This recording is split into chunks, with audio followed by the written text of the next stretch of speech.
An ancient trail leads into the world of the bear.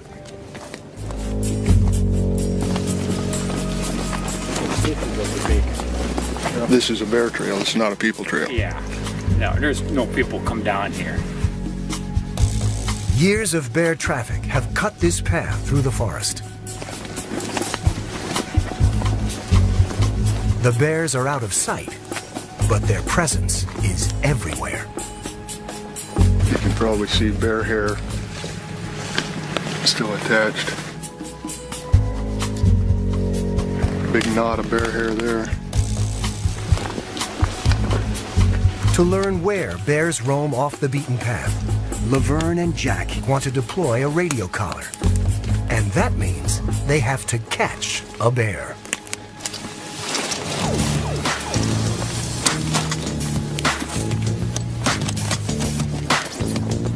The art of snaring a bear without injuring it is a delicate one. In order to direct its path into the trap, you have to think like a bear thinks. You have to choreograph its movements. The bear has to hit a bullseye right here. Okay, we're trying to force that foot into that spot. Okay, so when he's walking down the trail here, he has hit that perfectly without touching the cable there. Plus you're trying to create his step for him too. This stuff here kind of leads him into this bullseye. If he steps on this, cable here a little bit, it's not going to catch him. The snare is set, but can it fool a bear? As the trackers make their way through the forest, their senses are on high alert for any sign of movement.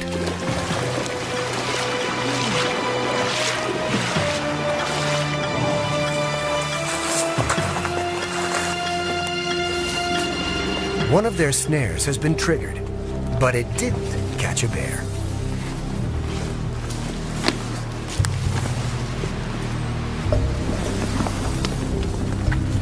There was a clean miss too.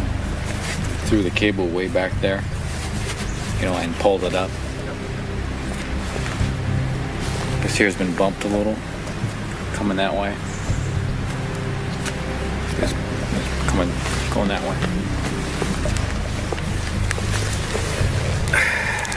Yeah, I think he stepped on this. Kind of looking at it. One thing is sure, there are bears close by. It's nice working down here where there's some targets out there. It's a target-rich environment. They try again and move on.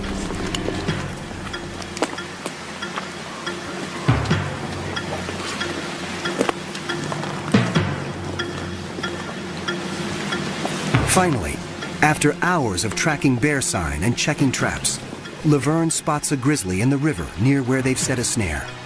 It could be headed toward the trap. Now the key is staying silent, motionless, and downwind. They pick out motion, so you move slow, and deliberate. And if preferably you move when they're not looking at you.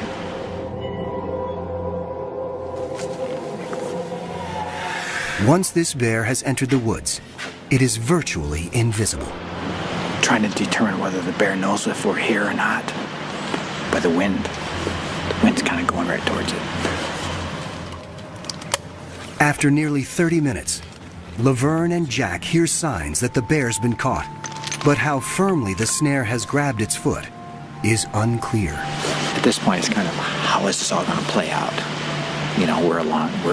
There's other things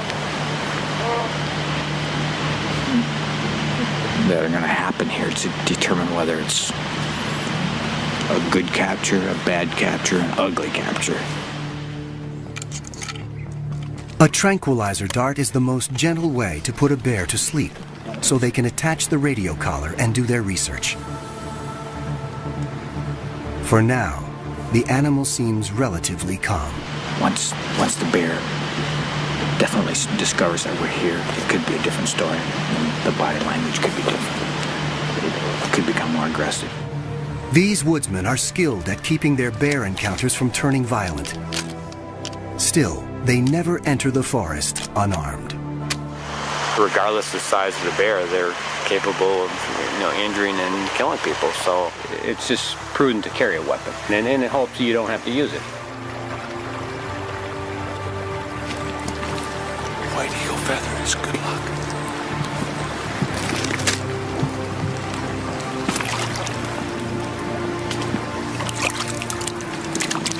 To make sure he places the dart accurately, Jack has to get within 10 yards of a 500-pound and now very aggravated bear. As he lines up his sight, Laverne covers him, just in case.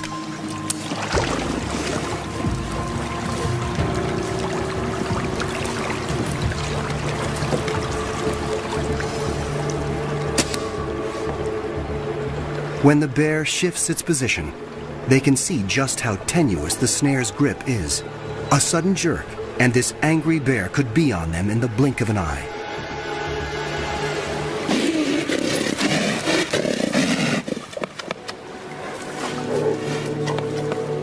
Luckily, the tranquilizer is already taking effect.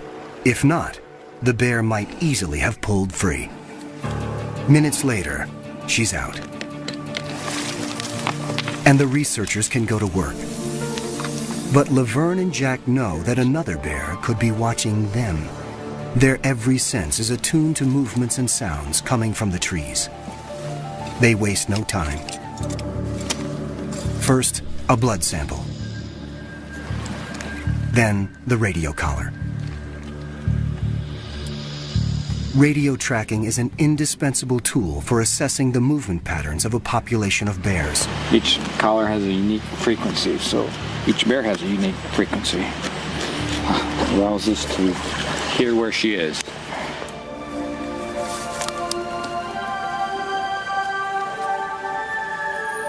Today, the forest has let them in. It remains to be seen if it will let them leave.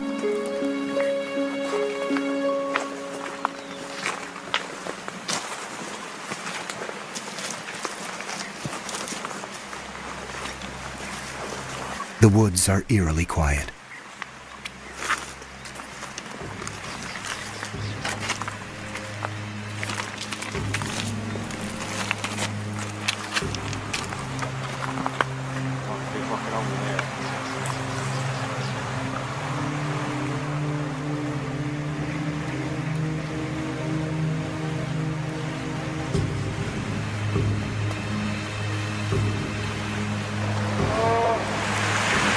Yep, right there. I think I hear a growl. Suddenly, they realize they're being watched.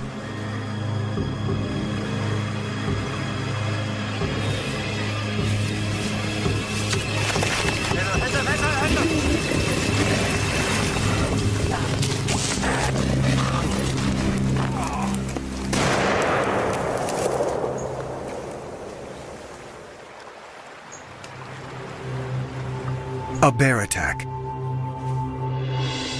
Laverne had no choice but to shoot.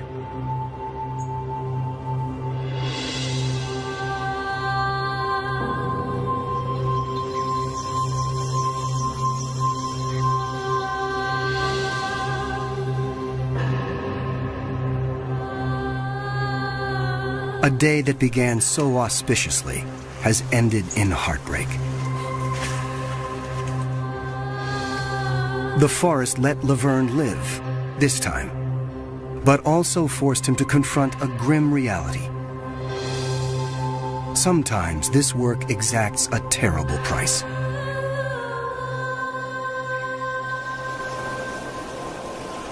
The attack has left Laverne with more than just emotional scars.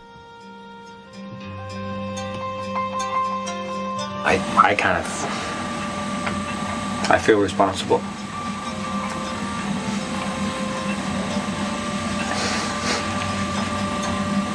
I did not want to pull that trigger. I did not want to kill her. It was like shooting a friend.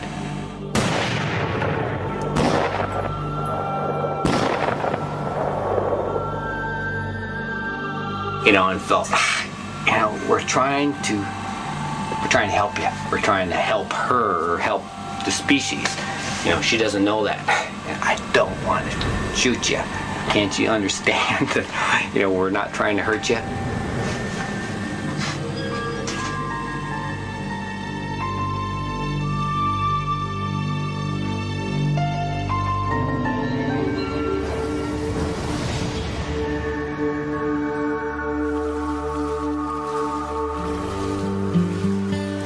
Brown bears are normally solitary creatures.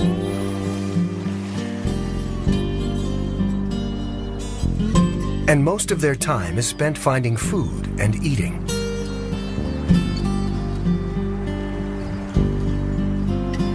This is especially important for mother bears.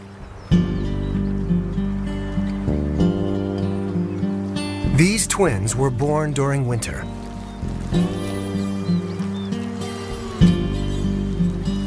They depend upon their mother's milk.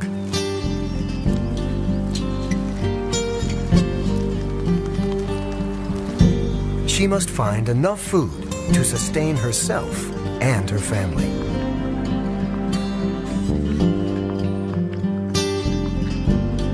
In early summer, brown bears commonly eat berries, grasses, and other vegetarian fare. But each year around July, their diet dramatically changes. And it all begins here. Enfolding the islands of Southeast Alaska are the rich waters of the Inside Passage. The passage is home to some of the most spectacular animals on the planet.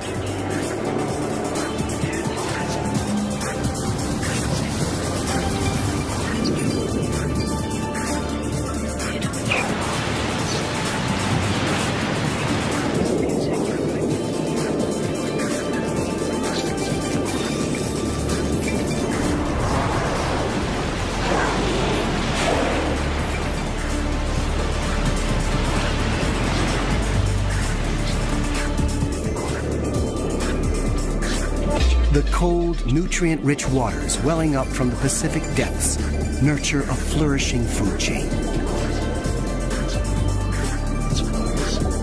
Massive schools of fish thrive on rich plankton and attract an army of predators. Humpback whales gather to feast, working in groups to capture herring.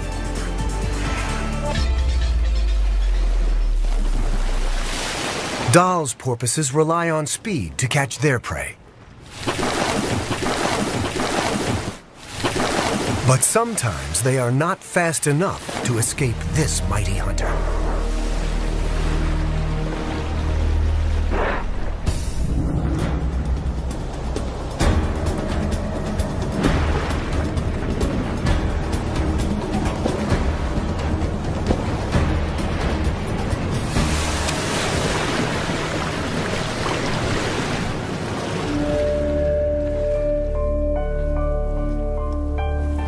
On shore, another mighty hunter is getting impatient, waiting for its share. For in a coastal rainforest, the worlds of sea and land are intimately connected. And the ocean's emissary to the rainforest is this remarkable pilgrim, the salmon.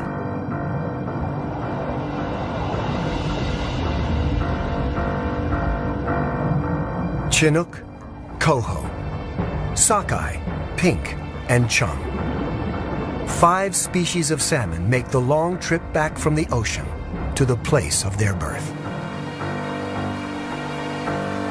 After several years at sea, they've returned to spawn for the first and last time.